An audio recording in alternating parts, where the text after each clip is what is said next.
guys, I hope you're doing well. This is Rishali. Thank you so much for joining this vlog with me and happy December to everybody.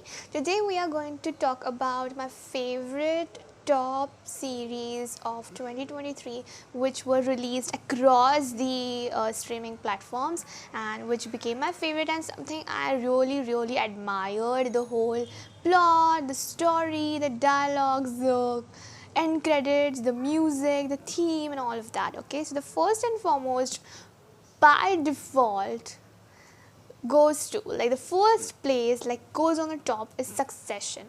So Succession wrapped up its final season this year, and it was really thrilling experience to immerse into it and turn the page of each episode and see the different layers getting peeled around, and we get to see the edge of different characters and everything, and every character is oozing with confidence, oozing with righteous beliefs, and love the series so much. The music by Nicholas Brittle is chef's kiss, and I still listen to all of those titles, and it is really well made series. The directors and producers decisions to not keep turning the pages and allowing the series, or inclining towards proceeding with the next season, was really a daring one. It takes a lot of guts to stop and know when to stop, so that was really incredible. Overall, I loved Sarah Snook's acting. I love Siobhan, of course. Her character is really good.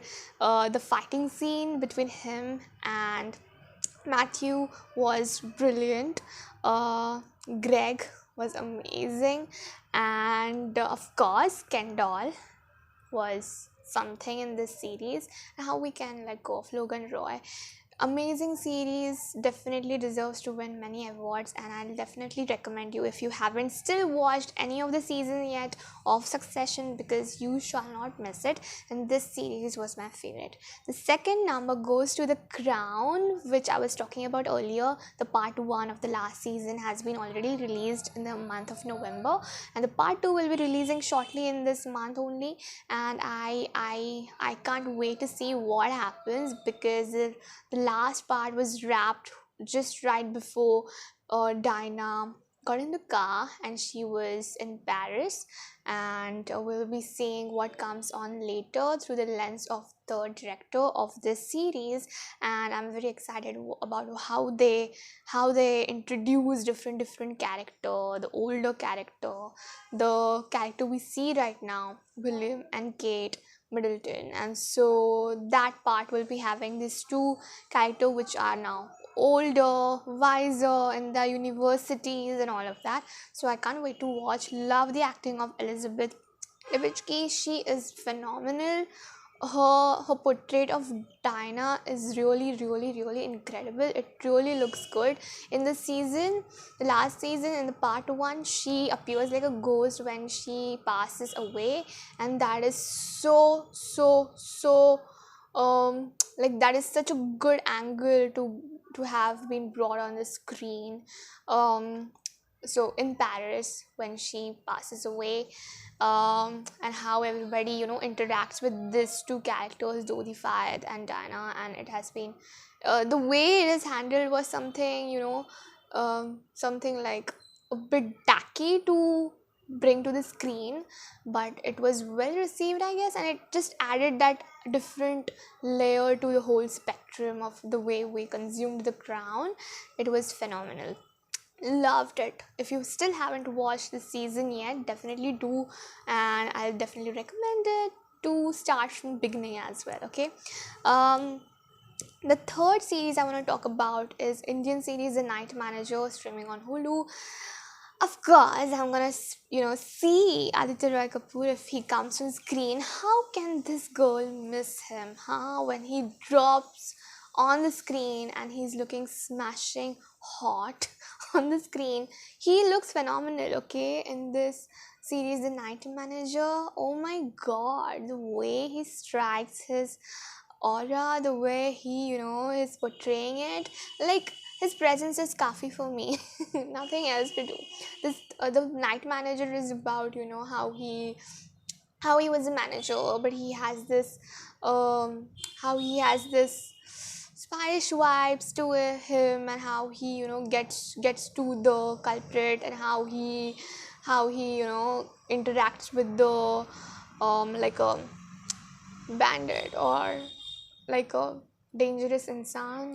The Anil Kapoor he is playing, the the crazy the crazy businessman. Love Shobita's character as well. She's also looking smoking gorgeous in it. But all eyeballs on Aditya Roy Kapoor, okay? Amazing, delicious, yummy, for sure. Okay, if you still haven't seen it yet, what are you doing? Huh? Okay, and the next cat, what I'm saying, the next series is Turkish series. As you guys know, I love Turkey, I love Turkish cuisine, I love Turkish language, and this series stars Özge Gürel, the favorite actress of mine, because of whom I got into everything Turkish, and she is amazing in this series. It's like a female character which is really fierce and powerful. She is like a character in a CBI FBI film, the main lead, and it is really, really, really thrilling to see. Amazing. It's available on YouTube. If you love to skim through different available contents online, and if you love watching content in different language apart from Korean, I still haven't dabbled into Korean drama yet, but if you would love to, I will definitely recommend Sipahi, which is available on YouTube. Okay, it's a beautiful, beautiful, beautiful series. The next I was gonna talk about is Tiny Beautiful Things, which stars Catherine Han, and it's also streaming on Hulu.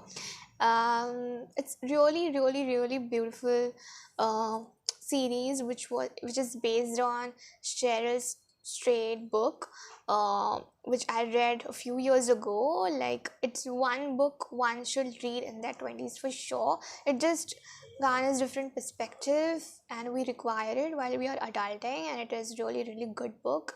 I I, I hope I'm right. It's Cheryl Strayed only, because I've read it. I'm gonna confirm and drop all the links and drop all the names in the description below, so that you can follow through. That is a beautiful series, okay, and even if you're in your 40s or 20s, that series gave it a different angle, and how she comes out of her mundane work and gets out and enjoys and savors tiny little things, and how it all develops eventually, and all of that is beautiful. So I definitely recommend. I would love to watch it again, like definitely a rewatch. You can have, maybe, on your couch with a cup of hot cocoa, and just snuggling around and just watching. This is a beautiful series to do. So it's very sentimental, emotional, and it's also funny here and there. So it has all the flavors into it. The next I'm gonna talk about, that's all for, I've spoken about Crown. I have a list here which I maintained in my diary, so that I have everything listed.